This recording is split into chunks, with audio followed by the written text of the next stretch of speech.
नमस्कार, आज़ाद इंडियन में आपका स्वागत है। तो दोस्तों 24 दिसंबर हो चुका है। पंजाब से बड़ी खबर निकल के आए। लुधियाना कोर्ट में जोरदार बम विस्फोट। आपको बता दें 2 लोगों की मौत, 5 घायल। एनआईए को सौंपी गई है मामले की जांच। लेकिन पंजाब चुनाव से पहले कौन कर रहा है पंजाब को अस्थिर, बड़ा खुलासा। दूसरी बड़ी अपडेट निकल के आ रही है। धर्मांतरण पर विपक्ष के हंगामे के बीच कल कर्नाटका विधानसभा में धार्मिक स्वतंत्रता संरक्षण विधेयक पारित। जोरदार विरोध प्रदर्शन बेंगलुरु में शुरू हो चुके हैं सड़कों पर। दोस्तों तीसरी बड़ी अपडेट निकल के आ रही है। कोविड-19 को लेकर रोजाना आएंगे 2 लाख केसेस। मोदी ने बुलाई आपात बैठक, पूरे मंत्री हुए शामिल, कई राज्यों में लगा लॉकडाउन। तीसरी बड़ी अपडेट बताएंगे। मुस्लिम महिलाओं को साधने में जुटा आरएसएस, ओवैसी ने बोला बड़ा हमला। पांचवी बड़ी अपडेट। धर्म संसद में मुसलमानों के खिलाफ हेट स्पीच वीडियो आया सामने, खड़ा हुआ विवाद, विपक्ष ने बोला बड़ा हमला, कार्रवाई होगी। पांचवी बड़ी अपडेट। आज शुक्रवार जुमे की नमाज का दिन, एक बार फिर से गुरुग्राम में टकराहट बढ़ने की तरफ, खट्टर ने उठाए बड़े कदम। तो एक एक करके बताएंगे दोस्तों। मोदी और अमित शाह के रैलियों का नहीं होने वाला कोई फायदा। एबीपी न्यूज़ सी वोटर के सर्वे में लगा झटका, 60% ने माना कुछ होने वाला नहीं है। तो एक एक करके बताएंगे दोस्तों विस्तार से। कन्हैया ने गोदी मीडिया को जमकर लगाई लथाड़। वहीं सीजीआई ने भी चिंता जताई है जिस तरीके से बम ब्लास्ट हुआ पंजाब में, वो हम आपको बताएंगे। वहीं आपको बता दें कल पश्चिमी यूपी में योगी आदित्यनाथ की जमीन खिसका दी है। बड़ी खबर निकल के आ रही है। अखिलेश और जयंत ने, वो उनको आपको बताएंगे। दिल्ली में कोरोना ओमिक्रॉन बढ़ रहा है, लेकिन रेजिस्टेंट डॉक्टरों की स्ट्राइक ने बढ़ा दी है मुसीबतें। एक एक करके बताएंगे। अयोध्या जमीन घोटाले के मामले में आम आदमी पार्टी, कांग्रेस, बसपा, सपा सब ने बोला बड़ा हमला। तो सब कुछ खबरें जानेंगे। जहां पे समाजवादी परफ्यूम लॉन्च करने वाले इत्र कारोबारी के लगभग 10 ठिकानों पर आयकर का छापा, समाजवादी के है करीबी। तो एक एक करके बताएंगे। लेकिन उससे पहले छोटा सा निवेदन, अगर आपने चैनल को सब्सक्राइब नहीं किया तो पल पल के अपडेट के लिए चैनल को सब्सक्राइब करें। दोस्तों इस वीडियो को लाइक करें और चैनल को सब्सक्राइब करके लाल बटन दबा करके बेल आइकन जरूर ऑन करें ताकि आप तक पल पल अपडेट पहुंच सके। दोस्तों दरअसल पहली बल्कि यार दोस्तों आपको बता दें पश्चिम बंगाल के बाद छत्तीसगढ़ में भाजपा का सफाया, कांग्रेस की बम्पर जीत हुई है। जी हाँ, दरअसल छत्तीसगढ़ के आपको बता दें 10 जिले के 15 नगरीय चुनाव में 20 दिसंबर को हुए चुनाव के लिए गुरुवार को मतगणना हुई है। आपको बता दें 15 निकाय चुनाव में कांग्रेस पार्टी ने लगभग 13 निकायों पे कब्जा जमा दिया है। आपको बता दें बड़ी खबर निकल के आ रही है। ऐतिहासिक हार हुई है भारतीय जनता पार्टी की, ऐतिहासिक हार हुई। आप इस बात से समझ सकते हैं कि 10 जिलों के 15 नगरीय निकाय चुनाव में कांग्रेस पार्टी ने 12 सीटों पर कब्जा जमा लिया, जबकि 3 सीटों पर ही महज भारतीय जनता पार्टी हारी हुई है। ये बेहद बड़ी खबर निकल के आ रही है। आपको बता दें बीजेपी ने कांग्रेस को केवल और केवल जामुल नगर पालिका में शिकस्त दी और बीजेपी ने तो खंडरबड़ की गैरागढ़ नगर परिषद, दोनों ही दल बराबरी पर रहे। लेकिन यहाँ पर आपको बता दें कांग्रेस पार्टी के खाते में लगभग 13 सीटें गई हुई हैं। तो कहीं ना कहीं अपने आप में कहीं ना कहीं बड़ा झटका लगा है और ऐतिहासिक, जी हाँ ऐतिहासिक कांग्रेस की बम्पर जीत हुई है। दोस्तों आपको बता दें ये जीत कहीं ना कहीं एक तरीके से भारतीय जनता पार्टी को सोचने पर मजबूर कर दिया है और ऐतिहासिक जीत। इसे आप कैसे देखते हैं कमेंट के माध्यम से अपने सुझाव देना ना भूलें। हम चलते हैं लुधियाना कोर्ट में हुआ जोरदार बम ब्लास्ट। आपको बता दें 2 लोगों की मौत, 5 जख्मी। लुधियाना की जिला अदालत में इस तरीके की हरकत के बाद एनआईए ने गृह मंत्रालय ने एनआईए के दिए जांच के आदेश। लुधियाना जिला अदालत परिसर में गुरुवार को हुए धमाके से 2 लोगों की मौत हो गई है। इस जोरदार धमाके से 5 अन्य लोग जख्मी हो गए हैं। यह धमाका जिला अदालत की दूसरी मंजिल पर वॉर रूम में दोपहर करीब 12:22 के आसपास हुआ है। कोर्ट के दूसरे माले पर करीब 8 कमरे हैं। पुलिस ने मौके पर पहुंचकर इलाके की घेराबंदी कर ली है और कोर्ट परिसर को खाली भी करवा दिया गया। घायलों में पहचान एडवोकेट आर्यास मांद के रूप में हुई है। लेकिन दोस्तों आपको बता दें कि जिस तरीके से ये कहीं ना कहीं हमला हुआ है और ये कहीं ना कहीं जिस तरीके से एक्टिविटी हुई है, इसको लेकर सीजीआई ने सख्त टिप्पणी की है। इसके साथ ही इसमें कहीं ना कहीं सीएम चन्नी ने कहा है कि विस्फोट के पीछे राष्ट्र विरोधी तत्व हैं। लेकिन चुनाव से पहले जिस तरीके से ये घटनाएं निकल के आ रही हैं, इसके पीछे कोई बड़ी और गहरी साजिश के भी आशंका जताए जा रहे हैं। हालांकि राहुल गांधी ने इसकी निंदा करते हुए कहा है कि दोषियों के खिलाफ सख्त से सख्त कड़ी कार्रवाई की जानी चाहिए। हम चलते हैं एक और अपडेट लेते हैं दोस्तों। बड़ी खबर निकल के आ रही धार्मिक विपक्ष के हंगामे के बीच कल कर्नाटका विधानसभा में धार्मिक स्वतंत्रता संरक्षण विधेयक 2021 पारित किया गया है। आपको बता दें जोरदार हंगामा हुआ, विपक्ष ने हंगामा किया, सड़कों पर विरोध प्रदर्शन हो रहे हैं। दोस्तों देश भर में जो किसान आंदोलन हुआ, एक काले कानून की वजह से, 3 काले कानून की वजह से तो प्रदर्शन हुआ, लेकिन अब बेंगलुरु में भी इस तरीके के आहट दिखने लगी है। दोस्तों बेंगलुरु में जोरदार प्रदर्शन सड़कों पे हो रहे हैं। इसके पीछे धर्मांतरण कानून है। आपको बता दें स्वतंत्रता के अधिकार का संरक्षण विधेयक 2021 को पास किया गया। धर्मांतरण विरोधी विधेयक के पास होने पर कर्नाटका के मंत्री डॉक्टर अश्वत्थ नारायण ने कहा है कि बहुप्रतीक्षित विधेयक था। इससे पारदर्शिता और जवाबदेही होगी। ये एक दूरदेशी विधेयक है जो वर्तमान में सामना की जा रही है। आपको बता दें कि कई चुनौतियों का समाधान करेगा, साथ ही ये समाज में सद्भाव भी पैदा करेगा। ये बेहद बड़ी खबर निकल के आ रही है। हालांकि आपको बता दें कांग्रेस पार्टी समेत तमाम विपक्षी पार्टियों ने जोरदार विरोध किया। एक और अपडेट लेते हैं दोस्तों। धर्म संसद में मुसलमानों के खिलाफ हेट स्पीच वीडियो सामने आने के बाद खड़ा हुआ विवाद। उत्तराखंड के हरिद्वार में 3 दिनों तक चली धर्म संसद में कथित तौर पर मुसलमानों के खिलाफ नफरत भरे भाषण दिए गए और हिंसा का समर्थन किया गया। गुरुवार को सोशल मीडिया पर ऐसे कई वीडियो सामने आने के बाद विवाद खड़े हो गए हैं और कार्रवाई की मांग तेज हो गई है। इस धर्म संसद का आयोजन 17 से 19 दिसंबर के बीच किया गया था। इनमें कई संतों के अलावा बीजेपी नेता अश्विनी उपाध्याय भी शामिल हुए थे। वीडियो वायरल होने के बाद आरटीआई कार्यकर्ता और तृणमूल कांग्रेस साकेत गोखले ने ट्वीट करके बताया है कि उन्होंने ज्वालापुर पुलिस स्टेशन में एसएचओ से शिकायत की थी। उन्होंने लिखा है कि 24 घंटे में आयोजकों और वक्ताओं के खिलाफ प्राथमिकी दर्ज न करने पर न्यायिक दंडाधिकारी के समक्ष वाद किया जाएगा। और इस सम्मेलन का आयोजन यति नरसिंहानंद की ओर से कराया गया था। इनमें हिंदू रक्षा सेना के अध्यक्ष स्वामी प्रमोदानंद गिरी, स्वामी आनंद स्वरूप, साध्वी अन्नपूर्णा आदि वक्ता के रूप में शामिल हुए हैं। तो ये बेहद बड़ी खबर निकल के आ रही है, जहां पे अब एक्शन की तैयारी। हम चलते हैं एक और अपडेट दोस्तों। गुरुग्राम नमाज कंट्रोवर्सी, सीएम मनोहर लाल खट्टर ने दिए आदेश। सार्वजनिक स्थानों पर नमाज को लेकर पुलिस प्रशासन को दिए आदेश। दोस्तों दरअसल गुरुग्राम में आज एक बार फिर से नमाज को लेकर हिंदुत्ववादी संगठन और नमाजी जो है भिड़ सकते हैं, और इसी को देखते हुए पुलिस प्रशासन ने टकराहट को देखते हुए कड़े आदेश जारी कर दिए गए हैं। धारा 144 फिर से लगा दी गई है और खास करके नमाजियों को लेकर कई जगहों पर नमाज रोक लगाने को लेकर खट्टर सरकार विचार कर रही है। हालांकि आपको बता दें नमाज पर रोक लगाने से कई मुस्लिम संगठनों ने पूरी तरीके से विरोध जताया है। मुस्लिम संगठनों ने कहा है कि हमारे अगर खुले में नमाज नहीं करवा सकते तो हमें मस्जिदों की जगह दी जाए, लेकिन इस तरीके से विवाद खड़ा करना ये कहीं ना कहीं एक तरीके से सरकार की भी सोची समझी रणनीति रहती है, क्योंकि हिंदुत्ववादी संगठनों के खिलाफ पुलिस प्रशासन कोई एक्शन नहीं करता है और हिंदुत्ववादी संगठन जो है वो कहीं ना कहीं एक तरीके से विवाद जानबूझकर करते हैं। हम चलते हैं एक और अपडेट लेते हैं दोस्तों। एबीपी न्यूज़ सी वोटर के सर्वे में बड़ा खुलासा। यूपी में मोदी, अमित शाह और उनके केंद्रीय मंत्रियों के आने से नहीं होने वाला है कोई फायदा, 60 से 65% लोगों ने नकारा। दोस्तों आगामी यूपी विधानसभा चुनाव में इस बार क्या होने जा रहा है इसका किसी को पता नहीं होगा, लेकिन लड़ाई बहुत ज़बरदस्त है। आपको बता दें कि इस बीच भारतीय जनता पार्टी को लेकर एबीपी न्यूज़ सी वोटर ने एक सर्वे कराया है, जहां पर एबीपी सी वोटर के सर्वे में कराया गया है कि क्या बीजेपी के नेताओं के दौरे बढ़ने से बीजेपी को यूपी में कितना फ़ायदा होगा। इनमें 60% के करीब लोगों ने माना है कि कोई फ़ायदा नहीं होने वाला है और बहुत कम लोगों ने ही माना है कि फ़ायदा जो है होगा 40%। तो ये अपने आप में 60 और 40 का आंकड़ा समझ लीजिए। और 60 और 40 का आंकड़ा जो है दोस्तों इस चुनाव में भी देखने को मिल रहा है कि भारतीय जनता पार्टी जो है वो 40 पे पहुंच चुकी है और 60 पर जो है वो पूरा समाजवादी पार्टी विपक्ष, यानी हम कह सकते हैं 60% विपक्ष। तो कहीं ना कहीं एक तरीके से भारतीय जनता पार्टी को इस बार कांटे की टक्कर समाजवादी पार्टी दे रही है। हम चलते हैं एक और अपडेट। कन्हैया ने पत्रकार से पूछा बीजेपी एजेंट हो क्या, फिर क्या? रिपोर्टर ने मांग ली माफ़ी।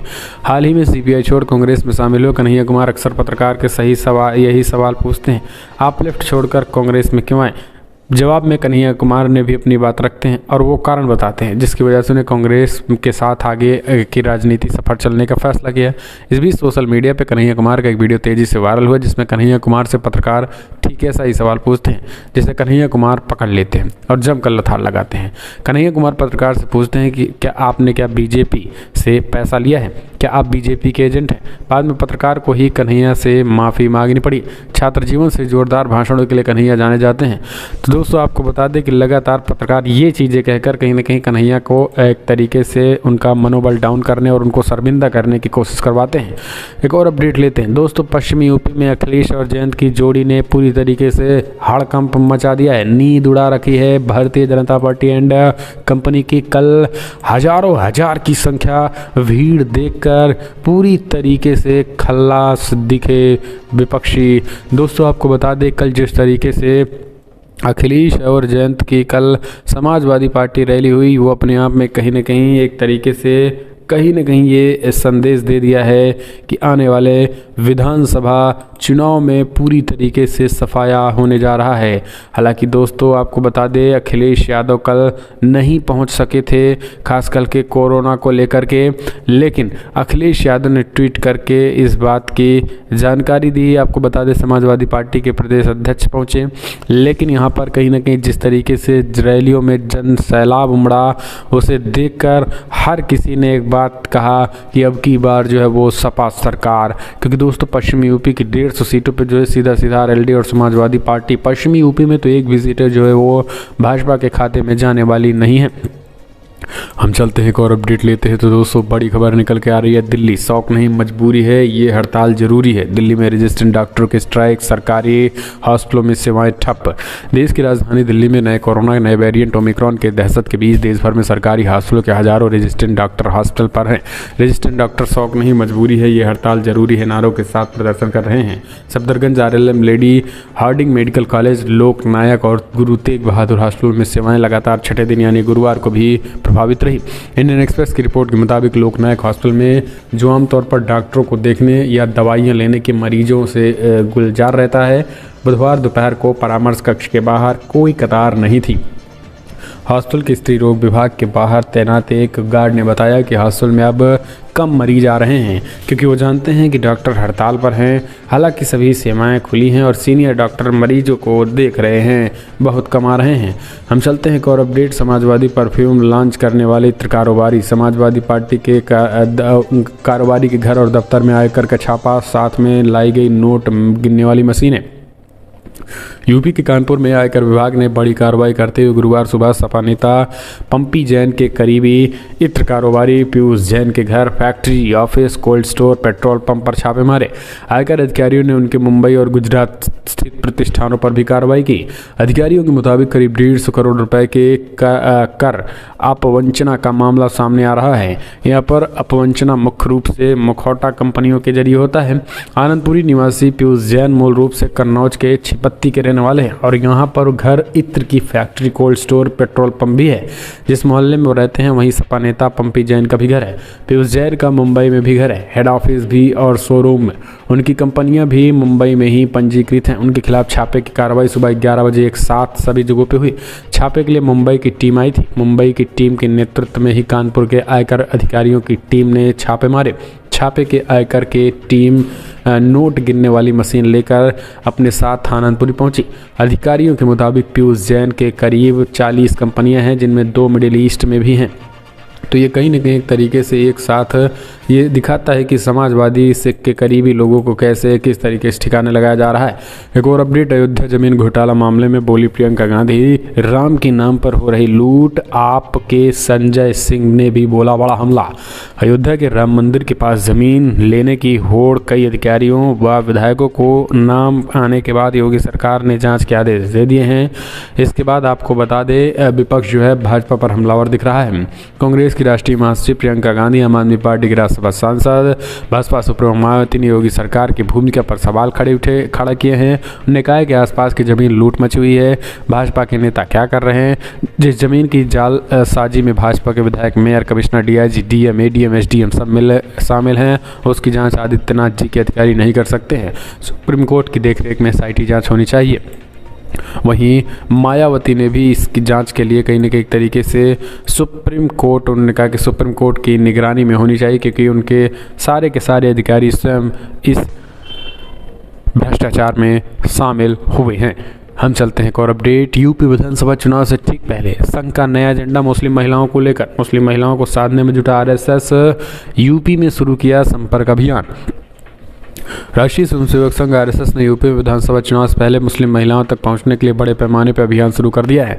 इस कदम के तहत आरएसएस नेता इंद्रेश कुमार ने बुधवार को संघ से संबंधित मुस्लिम राष्ट्रीय मंच की महिला इकाई की नई दिल्ली में एक दिवसीय बैठक की अध्यक्षता की है। इस बैठक में मुस्लिम महिलाओं के सशक्तिकरण और कल्याण से जुड़े विभिन्न मुद्दों पर चर्चा की गई है।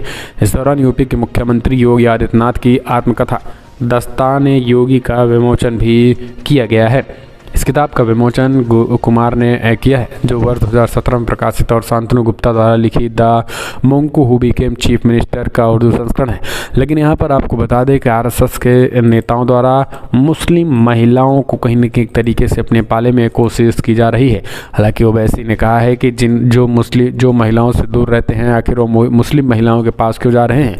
एक और अपडेट लेते हैं दोस्तों। ओमिक्रॉन को लेकर बड़ी चिंता के बीच पीएम मोदी की बैठक जारी। आपको बता दें कल हाई लेवल मीटिंग बुलाई गई है, जहां पर कई राज्यों में नाइट कर्फ्यू के भी आदेश दे दिए गए हैं। दोस्तों, कोरोना को लेकर एक बार फिर से कोरोना तेजी के साथ बढ़ रहा है। ओमिक्रॉन का नया वेरिएंट काफ़ी खतरनाक है। आपको बता दिए ये कहीं ना कहीं एक तरीके से तेज़ी के साथ बढ़ रहा है। आने वाले जनवरी में 2 लाख पर डे केसेस आने की उम्मीद है। हालांकि आपको बता दें आशंका जो जताई गई उसको लेकर पीएम नरेंद्र मोदी ने कल बड़ी बैठक बुलाई है। इसमें तमाम मंत्रियों को निर्देश दे दिए गए हैं और हालात का समीक्षा की गई है। लेकिन इस बीच दिल्ली के सीएम अरविंद केजरीवाल बोले, रोजाना 1 लाख केस हैंडल करने के लिए हम पूरी तरीके से तैयार हैं। इसके साथ ही उन्होंने कहा है कि हम किसी भी सिचुएशन से निपटने को तैयार हैं। कई राज्यों में मध्य प्रदेश में 10 से राजस्थान आरटीआई कार्यकर्ता को अगवा कर सरिया से पीटा, पैरों में ठोक दी कीले। अब आप समझिए राजस्थान का कानून। राजस्थान के बाड़मेर जिले के गिडा थाना क्षेत्र के चीमा अड़ियों में ग्राम पंचायत में भ्रष्टाचार और शराब माफियाओं के खिलाफ आरटीआई करना एक कार्यकर्ता की जान पर बनाई है। बदमाशों ने पहले कार्यकर्ता का अपहरण कर लिया और फिर ऐसी बर्बरता की जिसे सुनकर आप और पढ़कर आपके होश उड़ जाएंगे। आरटीआई कार्यकर्ता का नाम अमारा राम है। मंगलवार को 8 बदमाश कार में सवार होकर आए और उसे अगवा कर कुपलिया गांव ले गए। यहाँ सुनसान जगह पर बदमाशों ने पहले उसके पैर पर सरियों से हमला कर दिया और उसके पैर तोड़ दिए। फिर पैर में लोहे की कीलें ठोंक दी गई।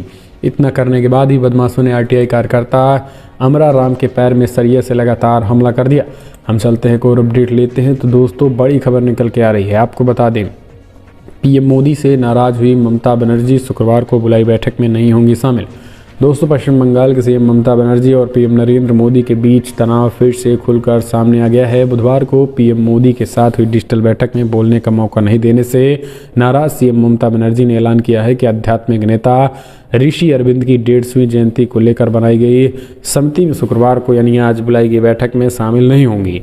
सीएम ममता बनर्जी ने गुरुवार को राज्य सचिवालय नवन्ना में स्वतंत्रता के 75वें वर्ष के दौरान कार्यक्रम आयोजन को लेकर बैठक की थी। इस बैठक के दौरान ही ममता बनर्जी ने मुख्य सचिव को कहा है कि कल की बैठक में जो हुआ उसके बाद वो शुक्रवार की बैठक में हिस्सा नहीं लेंगी। वैसे राज्य सरकार ने ऋषि अरविंद की 150वीं जयंती को लेकर खुद ही कार्यक्रम के लिए इस बैठक में योगेंद्र चौधरी जय गोस्वामी ने पीएम मोदी की बैठक से नहीं बोलने देने की निंदा की है। हम चलते हैं, एक और अपडेट लेते हैं दोस्तों। बड़ी खबर, माफिया नेता अतीक अहमद की बुलडोजर चली जमीन पर भूमि पूजन करेंगे योगी आदित्यनाथ। यूपी के मुख्यमंत्री योगी आदित्यनाथ 26 दिसंबर को एक बार फिर संगम नगरी जा रहे हैं। योगी अतीक अहमद की ध्वस्त की गई जमीन पर रविवार को भूमि पूजन करेंगे। इस जमीन पर प्रधानमंत्री शहरी आवास योजना के तहत घर बनाकर कहीं न कहीं एक तरीके से गरीबों को आवंटित किए जाएंगे। कैबिनेट मंत्री सिद्धार्थ नाथ सिंह ने गुरुवार को ये जानकारी दी है।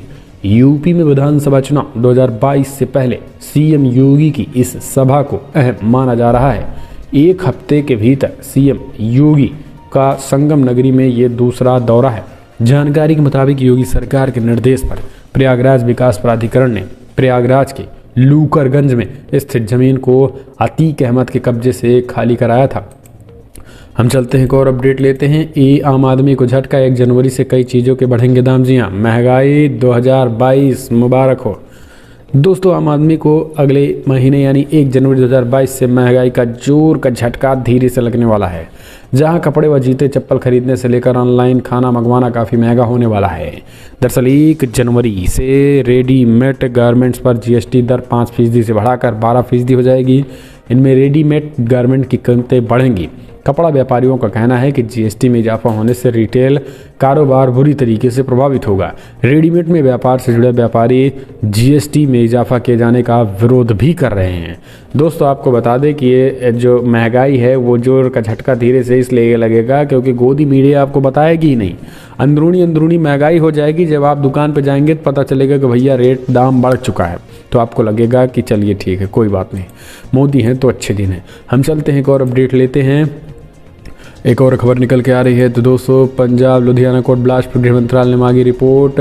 सुप्रीम कोर्ट के जज ने हाई कोर्ट के चीफ जस्टिस से बातचीत की और कहीं ना कहीं तरीके से कड़े निर्देश दिए हैं। दोस्तों इस समय जो है फैशन बन गया है कोर्ट में बम धमाके का, चाहे वो दिल्ली की रोहिणी कोर्ट रही हो या फिर पंजाब का ये एक जिला सत्र न्यायालय।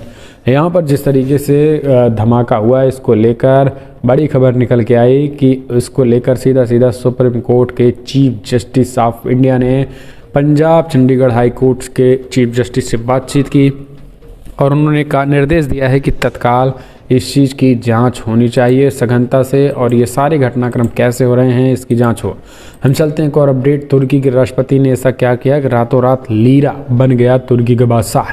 तुर्की के राष्ट्रपति रेचेप तैयब एर्दोगान के एक फैसले के बाद रातों रात तुर्की की करेंसी लीरा डॉलर की तुलना में 25% मजबूत हो गई। सोमवार को लीरा ऐतिहासिक रूप से सबसे निचले स्तर पर पहुंच गई। लीरा में 44% तक गिरावट आई। लीरा में जारी गिरावट के कारण तुर्की के राष्ट्रपति को आर्थिक नीतियों की आलोचना हो रही थी। इन्हीं आलोचनाओं के बीच राष्ट्रपति एर्दोगान ने सोमवार शाम घोषणा की और गारंटी लेते हैं कि लीरा में बचत करने वालों को गिरावट के दौरान भी नुकसान नहीं उठाना पड़ेगा। तो दोस्तों फिलहाल बड़ी खबर में जाने लेकिन अगर आपको वीडियो पसंद आया तो लाइक करें, शेयर करें और पल पल के अपडेट के लिए चैनल को सब्सक्राइब करना ना भूलें। दोस्तों कमेंट के माध्यम से आप अपने सुझाव दें। फिलहाल इस